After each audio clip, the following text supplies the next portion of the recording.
Hello guys, இன்றைக்கி வந்து நம்ம ஒரு பியூட்டி டிப் தான் பார்க்க போகிறோம். அதுக்கு வந்து நம்மளோட இன்க்ரீடியன்ட்ஸ் என்னென்னா beetroot juice, aloe vera gel and rose water, இது எல்லா கடையிலும் கிடைக்கும். அண்ட் விட்டமின் இ டேப்லெட்ஸ் வச்சுருக்கோம். ஃபர்ஸ்ட் வந்து நம்ம விட்டமின் இ டேப்லெட்டை இப்படி வெட்டி இதில் ஊற்றிக்கலாம்.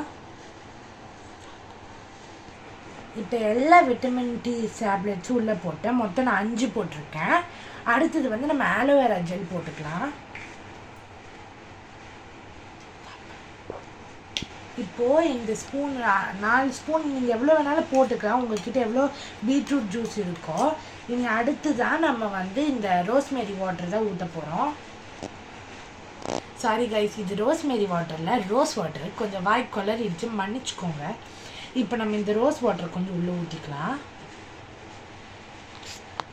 எல்லாம் மிக்ஸ் பண்ணிக்கோங்க. நீங்கள் உங்களுக்கு க்ரீம் பதத்தில் வரும். நான் வந்து அந்த கொஞ்சம் ரோஸ்மேரி வாட்டர் நல்லா ஊற்றிட்டேன். சாரி கைஸ், திரும்பி எனக்கு ரோஸ்மேரினே வருது. ரோஸ்மேரி எனக்கு அவ்வளோவா பிடிச்சி போச்சு. ரோஸ் வாட்ரு கொஞ்சம் நான் வாய் கொலறதை தப்பாக எடுத்துக்காதீங்க. ரோஸ் வாட்டர் ஊற்றி இது நல்லா கலக்கிக்கோங்க, உங்களுக்கு ரிசல்ட் வரும். இப்போது எங்களுக்கு அதில் வந்து ரொம்ப கஷ்டமாக இருந்துச்சு. ஸோ கிளாஸில் போட்டு நல்லா பீட் பண்ணிப்போம். பாருங்கள், உங்களுக்கு க்ரீம் மாதிரி இருக்கிறது தெரியுதா?